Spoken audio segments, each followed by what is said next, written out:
My name's Dan Lee, I'm a boat builder. I'm currently building a boat called Temptress, and in this video I'm going to be building the curved transom framing for the boat.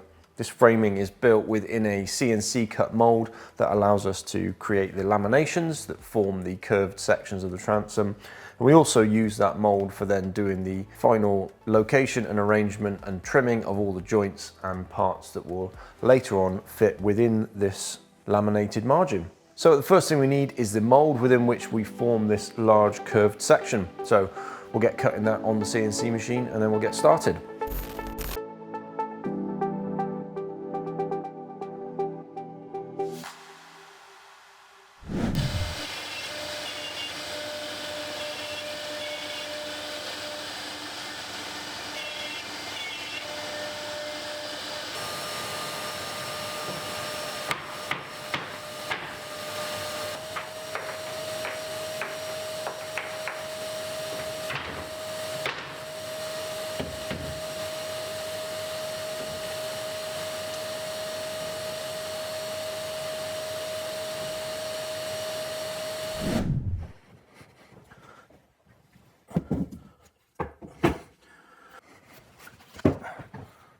So here's the parts for the transom building jig. Can't remember what they're called. Look on the drawings.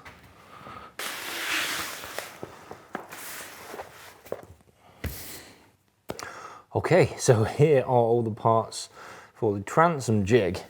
We've got two components to it. We've got a form, which is this big piece, and then we've got a joiner, which slots into that.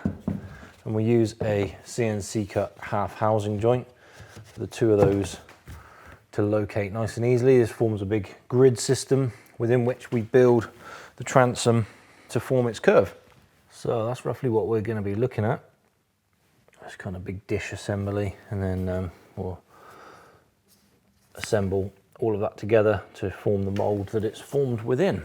So here's a little look at the half housing joints. So you can see that they've got what we call dog bones on them here. So these little reliefs allow us to get a nice tight fitting square joint because we can't cut into a square corner with a CNC. So the dog bone just allows that material to fit nice and easily into that.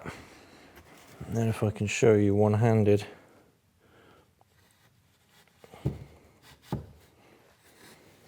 You can see that joint just gives relief to the bottom corner there, corners of the timber, gives us a nice flush fit, and the whole thing slots together. So let's get this puzzle assembled. Now I've been fairly relaxed with the tolerances on these joints. I didn't want this to be too much of a tight fitting assembly, so this is all going to drop together quite nicely. And I think I'm going to do it all dry, get it all assembled, and then if I need a bit more rigidity in the structure, I might just pop some fillets up the inside of the internals. So we'll get all this put together.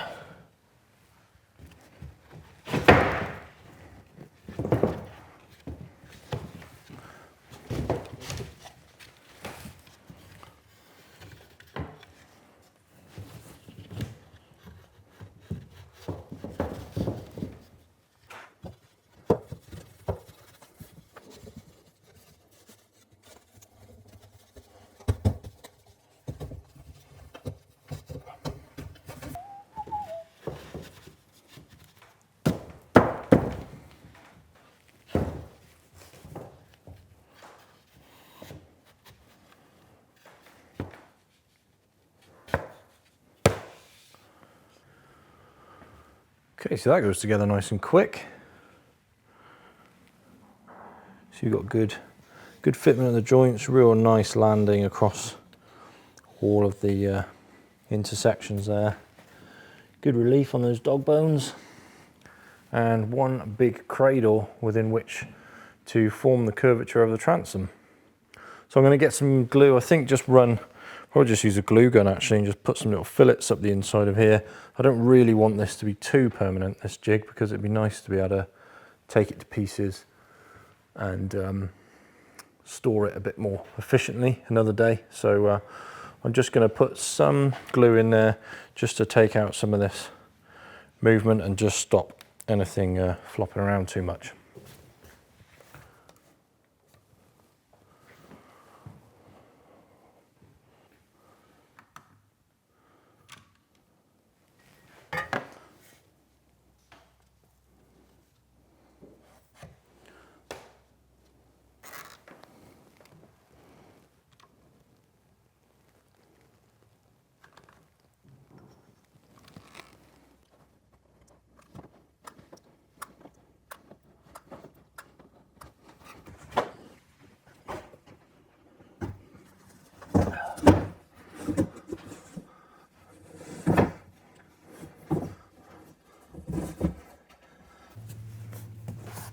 Okay, so that is the cradle built. Now we can get the skin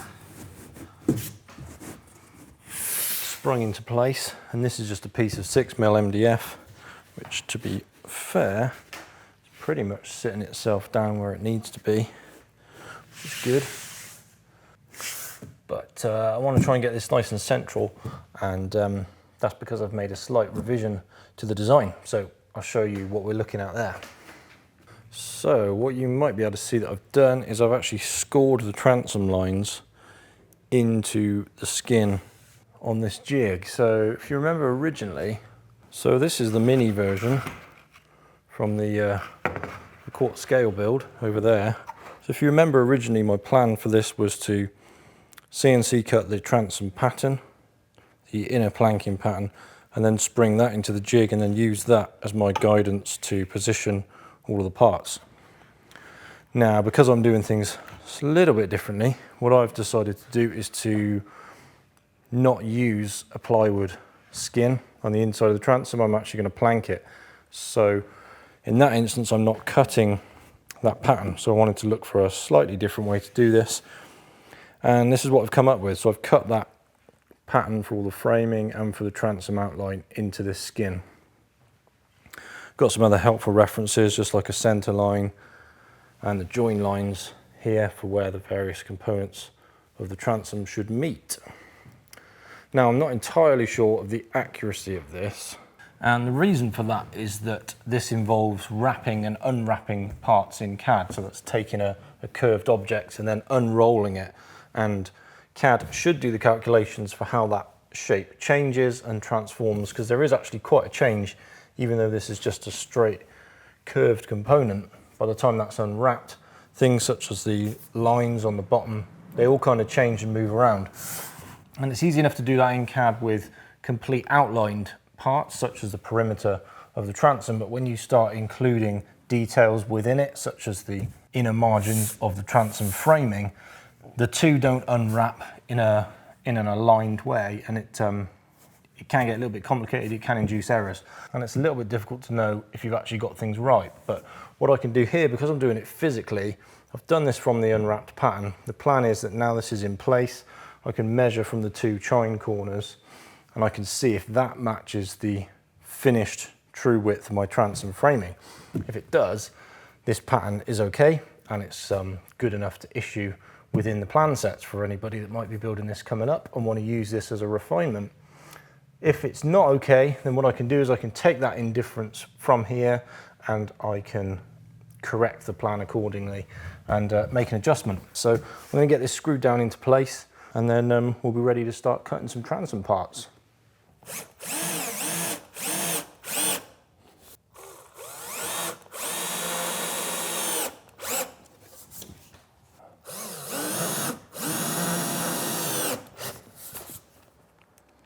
So the straight line measurement in CAD for the transom for the chine corner to the chine corner is 1950 millimeters, 1950 millimeters. So let's take a look. Let's see if it is the same on here.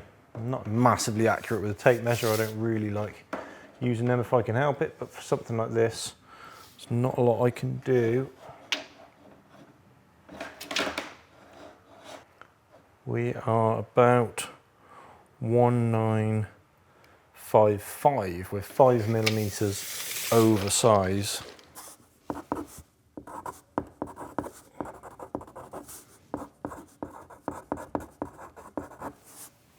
So that's okay. We're approximately 2.5 millimeters wider either side. To be honest, I think I'm just going to build to this, and then that'll give me a bit of room to trim back. There'll be a slight bevel on the transom, slightly higher towards the shear line as the timbers come in, but the chine pretty much is going to enter the transom fairly straight. If we take a look at the model, the chine is coming in ever so slightly there, but not massively. Obviously, because of our tumble home, things are a bit different there, so that's fine. We've got a little bit of extra trim room, that's okay. And the transom patterns are oversized anyway for me to be able to trim back to this post lamination once I've bent the components in. So next thing we need is some transom parts. So I'm going to get cutting some bits for that, resaw them into laminations, and then we'll start to spring those into the jig and see how things are going to look.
Okay, so I've got all of my laminates cut, and you can see that what we've got here are two versions of the same part. So we've got an oversized version and a correct sized version. So this one is going to dictate the final finished size of the part, and the oversized one is going to allow for a bit of slippage between components and just allow for a bit of cleanup post glue up. And what I'm actually going to do is I'm going to mix up the laminates from different stacks. Obviously 3 of these all come from the same board, so if you look at the end grain, you might be able to see there that we end up with the grain in the same direction on all 3 laminates. Now that's not really going to hurt, but what's actually going to help us a little bit further is to mix these up and get differing grain directions between all the laminates. So because we're effectively creating a composite out of wood here, having a mixture of those grain directions and orientations is going to work really well. In a standard lamination situation where you've just got straight laminates, what you do is flip them end for end. So you take every other laminate and you turn that end for end, and that's going to give you natural variation in the grain arrangement. Obviously I can't do that because these are pattern parts, but what we are going to do effectively do that, I suppose, because we're going from one side of the pattern over to the other. So by me mixing up parts of the stack, we're going to create a little bit of variation there. And we need to finish with an actual size lamination on the inside face.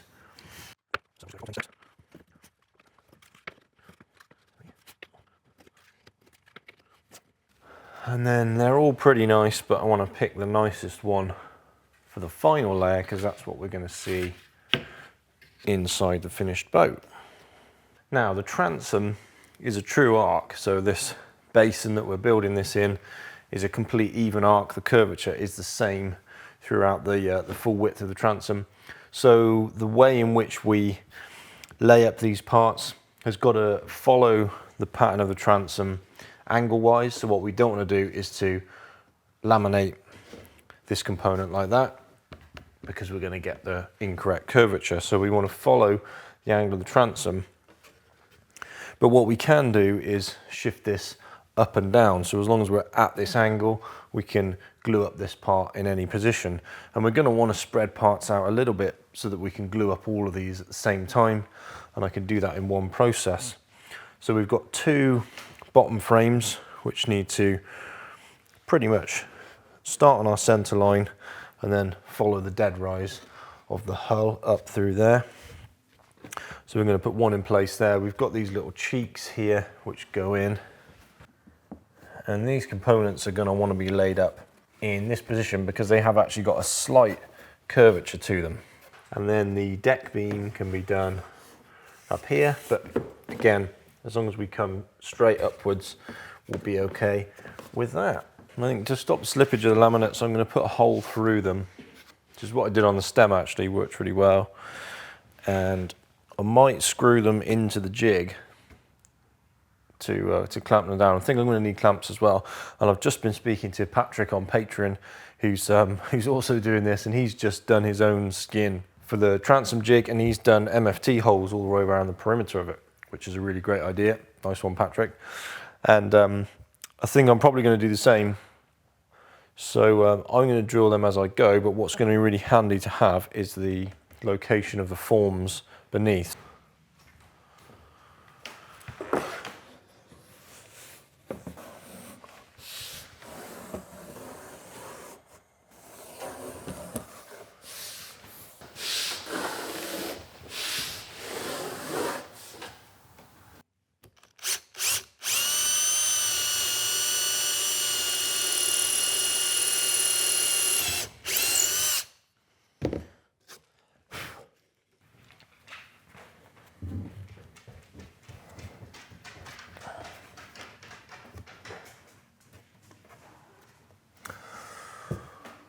Okay, that's nice, and those screws are just going to allow that stack to maintain its position throughout clamping when stuff all starts to get a little bit slippery, and to allow me to relocate it on the board as well, which is good.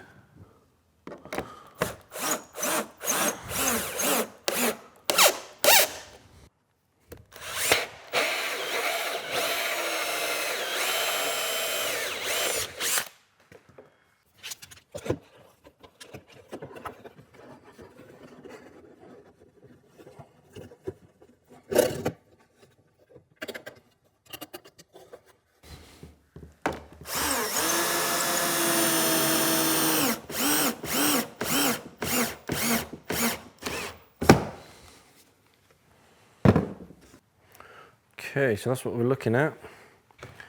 Got all the parts nicely placed. You can see everything's pulled down nice.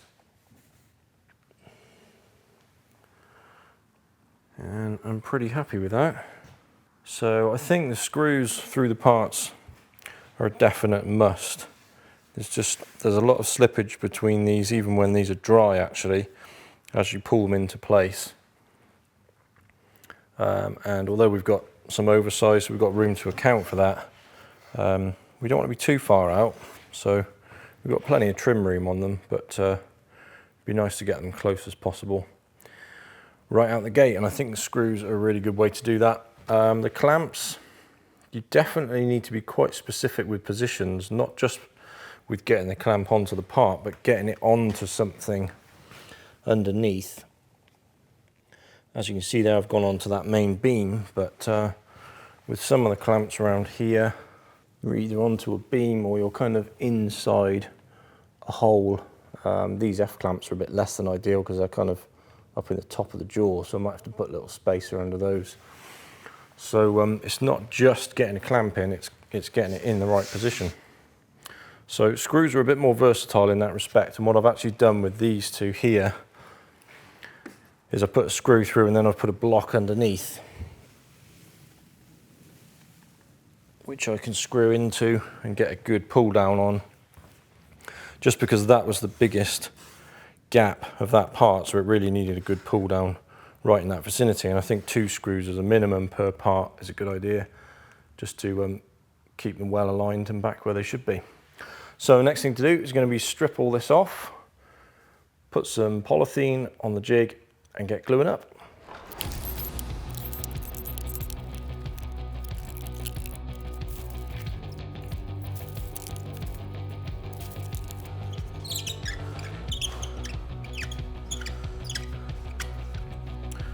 So same process as always. We're going to wet out these laminates with unthickened epoxy first of all. And let that tack up just a little bit, and then we'll put this together with thickened epoxy.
Okay, so there we are, all glued up.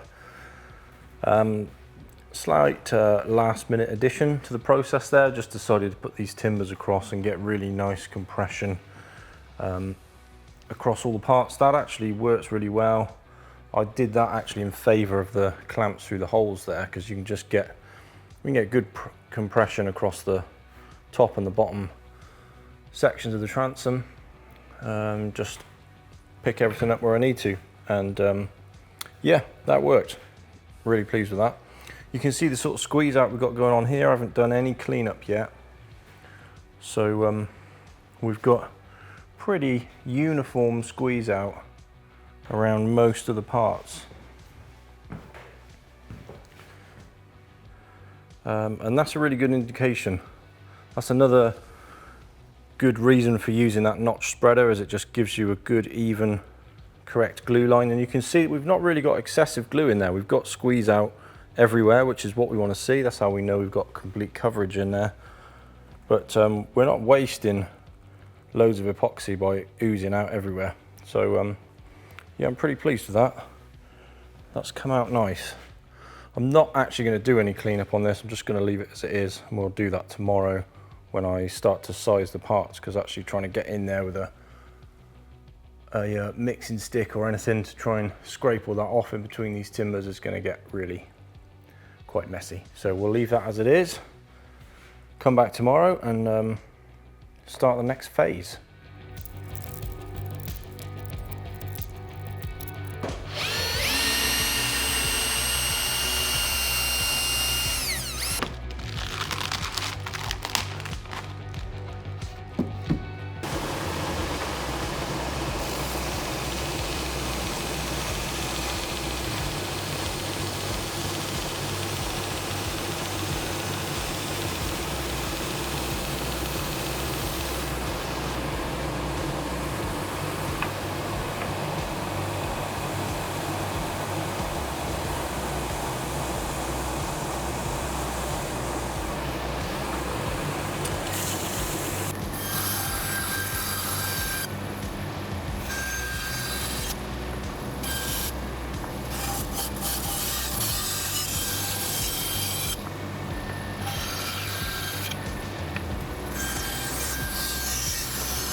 So parts are cleaned up. The focus of the cleanup's really been on the internal faces. So we want to get those nice and clean. And then in most parts, I've actually just left an additional margin around the outside, because having some extra material on the outside is going to be no problem at all when it comes to just finally sizing the transom and when we bring all the timbers in. Bit of extra material there will be good. So what I'm going to do now is get all of this, so this goes back onto the jig now that we've got our laminated components. I'm going to get all this sized and assembled. So I'm going to focus on using the inner line of my margin around the transom here and just place the inner faces of these components. And we'll just get all these little joints just dressed in, so we'll just use a block plane to get all those located, get this joint nicely fitting, and we'll slowly get the final part done. So I'm going to start, I think, with this central joint down at the keel. I'm going to get that dressed in and aligned first of all.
you know what, it's not all going to be CNC work on this boat. Once we've actually finished the framing, most of the CNC work on this boat is going to be finished, and it's going to be all over to hand tool work like this, which is massively satisfying. I'm a big fan of CNC, as you guys will obviously know if you follow the channel, but there's nothing really that compares to just dressing in a little joint with a hand plane, cutting stuff by hand. And there's also no substitute for that as well. So although I use CNC a lot, there are certain things that it just will never replace, and stuff like this, fettling by hand, is always going to stay part of this process. And I really like the fact that this project is a combination of the two. Modernization, but also traditional skills still being used as well. It's good fun. Let's carry on, get the rest of this transom done.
So there's the transom margins all fixed in place. So I've got the joints with the domino cut between each of these sections here. So we've got nice reinforcement, huge glue surface area between those parts. So I'm going to get this section glued up.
So that's the transom framing, the margin of the transom complete. It's a pretty impressive thing actually when you see and you kind of pick this up and turn it all around.